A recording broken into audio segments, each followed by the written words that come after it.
My daughter received a bike from her uncle, my brother, on her 11th birthday. She was over the moon and excited to use it because it was on her wish list for so long. Days ago, I discovered that my husband reached out to my brother to ask for the recipient for the bike and returned it to the store, and kept the money for himself while my daughter was at school. The bike was at home. My daughter and I got home and she started crying after noticing the bike was gone. My husband was home at the time. He told me he returned the bike and got money in return to spend on something useful for us since the bike was just there as a distraction and there was no need for it now since we're the dead of winter. I was aggravated and lost it on him saying it wasn't his, didn't come from him. And he didn't pay for it so he had no right to touch it knowing our daughter's been wanting it for a long time, and my brother was decent enough to buy it for her despite barely having money to get him by.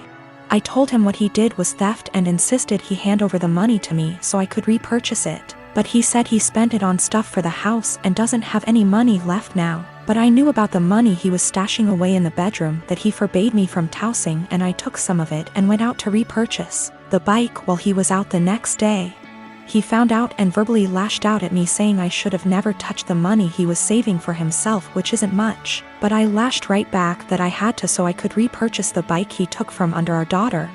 He explained that he didn't keep the money for himself and instead spent it for necessities for our home, but he was at fault for taking the bike in the first place and he was responsible for getting it back. He yelled at me for almost 10 minutes then stormed outside and started smoking. My daughter asked why her dad was upset and that she no longer wants the bike if dad doesn't want her to have it. But I assured her that's not the case and told her she shouldn't feel guilty and to just focus on enjoying her bike. My husband hasn't stopped grilling me about how I disrespected and undermined him, and managed to make our daughter hate him after making him look like the bad guy. I again said he shouldn't have touched the bike. End of the story. He's called me thief and juvenile for taking money from his savings and being sneaky about it. I am a 25-year-old male on a lakeside property that was legally and officially given to me by my parents. I have been living here for 6 years and have some great neighbors along with some not so great ones. Of all my neighbors, I have only ever had problems with one who lives right next door named Mariette. She first moved in early this summer as she had the former house on her property demolished and rebuilt. My problems started with her over the use of my wood stove and fireplaces. With the temperatures getting colder, I have started to use them daily. My house is not equipped with any form of heating outside of the wood stove and a fireplace. This means that from fall until spring I will constantly have them going to keep my place warm. My family never outfitted the home with anything better because it was for weekend trips and we would winterize and leave it when things got cold. My parents thought of adding oil heating when I moved in, however I opposed it because it was a waste of money and didn't mind splitting logs. 5 days ago, after having received my shipment of logs for the fall, I was approached by my neighbor Mariette. She came around asking for my parents, to which I said that they don't live here and that I am the homeowner. She didn't believe me and said that I was too young to be a homeowner before leaving. Later that day I heard a knock at my door and thought it was my girlfriend, so I gave my usual greeting of "Hey, sweet cheeks," while opening the door. Unfortunately, it was not her and was Mariette again, so I apologized quickly and asked what she wanted. Once again she wanted to speak with my parents, to which in a more stern tone said that I was the homeowner. This time she finally got it and said that I am violating HOA policy by using wood-burning fireplaces indoors and outdoors. In response, I said that as new as the house looks I am not a member of the group and that the town permits fireplaces and burning yard waste. She then went on to ask why I even needed them because they do nothing but harm the environment.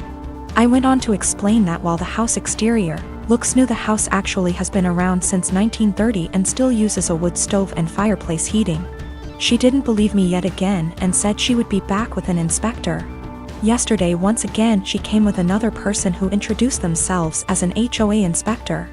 They tried to talk about my fireplaces, but I shut them down immediately and said that I am not a member of their group. The guy then tried to lie by saying that the HOA is in control of all the properties in the area. I immediately called him out on the lie and said that he is either lazy or a moron for not knowing that I am not with them. We went back and forth one more time before I told them I will not listen to them and to stuff it and leave. My friend came to me yesterday at lunch with screenshots of my boyfriend's Tinder profile. The pictures were all old photos, so I confronted him immediately, expecting to hear something like, "Yeah." "I forgot to delete that." Which is cool. He denied being on Tinder at all, and my friend suggested that she make an account, set it to his specifications, and see if he turns up. And there's his profile. So, this means that my boyfriend has been active on Tinder within the past 2 weeks. I confronted him with this, and he changed his story. Now he's saying that his friend has been using his account. He shows me his phone and says, "Look, I have nothing to hide." And of course the app is deleted. So I take his phone, download Tinder, log in with his Facebook, and see that he has been active, albeit infrequently. There was one girl that he tried to meet up with back in May when I was out of town. The girl gave him her phone number, and even though he deleted whatever messages they exchanged, I still saw that he had her saved in his contacts. So that's about everything that I know. He either cheated on me or planned on cheating on me while I went out of town, and I'm sure this isn't the only time it's happened. This relationship is pretty much over. He is swearing up and down that it's not true. He doesn't use Tinder, and he doesn't know this girl. I'm going crazy with how much he's outright lying. He seems so sincere, but I know what I saw. I can't listen to him deny this one more time. This blew up while I was away.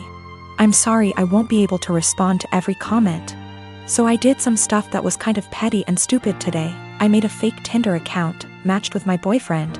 And he starts messaging me and immediately asks me to meet him for a drink. We agree to meet by a fountain in the center of my town, and I pack up all of his stuff in a tote bag, put on a great outfit, and went to the fountain. I stood kind of out of the way of the fountain in the shadows where I could watch the street that I knew he'd be arriving from. I was devastated, but I figured this way I could catch him without a doubt and end things quickly. All the time, he's messaging this girl on Tinder. But he didn't show up. 2 of his roommates did. We didn't speak, I don't know them well, but they watched me for a while. Figured out what was going on after a few more Tinder messages, and left quickly. So I wait a few minutes and I call my boyfriend and ask him where he's at. He says he's just gotten off of work and he's going to meet his roommate for a drink. I confront him with the fake Tinder profile, and he's dumbstruck and furious with his roommate, who he swears up and down is behind all of this. I'm at home now, just emotionally exhausted and confused. Whatever is going on with his roommates is super sketchy and creepy. Up until this point my boyfriend and I had a great relationship. Really, no red flags anywhere. If I had already been suspicious that he was cheating, this would be a much easier break for me. The most recent message on his Tinder account, when I checked it yesterday, was sent to a girl he had matched with before we met. It said, "Would you want to meet up with my friend?" My boyfriend is the kind of person whose iPhone passcode is 0000. I wouldn't be surprised if his roommates did know all of his passwords. So, his Tinder account is still matched with my fake profile. To me, that indicates that he probably isn't the person operating the Tinder profile. If it were him, wouldn't he have blocked the fake profile immediately? A lot of people have said that he probably sent his roommates to check things out for him. I can't write that off entirely, but my gut says that it isn't true. I just don't think it's very likely. When it comes to his roommates, I'm very concerned that they have been using his profile to trick women into meeting with them. The fact that his profile hasn't been deleted makes me worry that my boyfriend is in on this. So that's about where I'm at right now. I'm worried that all of them are working together to, at best, scam women, at worst, assault them, and my boyfriend is at least passively involved.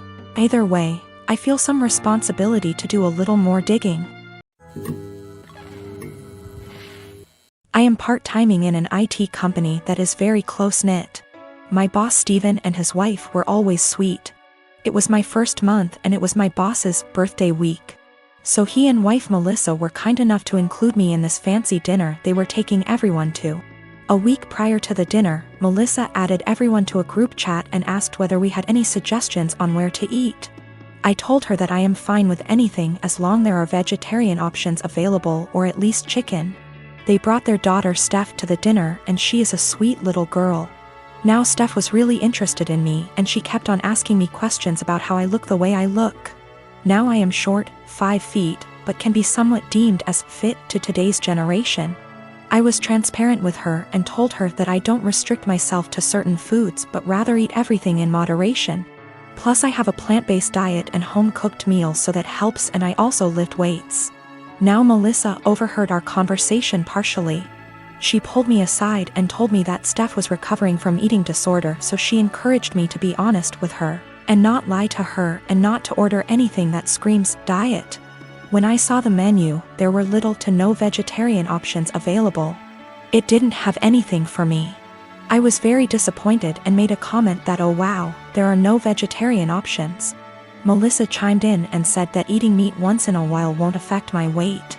Now, when I say plant-based diet, it's not that I don't eat meat, but I only eat chicken maybe once a week as a side dish, and certain types of fish occasionally, but other than that I mostly eat vegetarian dishes.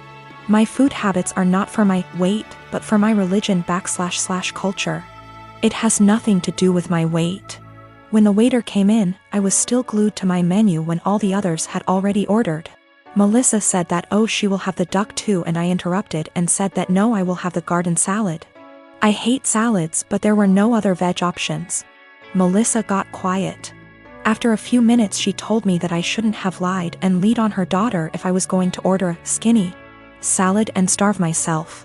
She said that I am just like those IG influencers who lie to impressionable young girls about their food habits and bodies, and I just proved that by ordering a salad after giving her daughter a "don't restrict yourself" speech, and I probably triggered her eating disorder.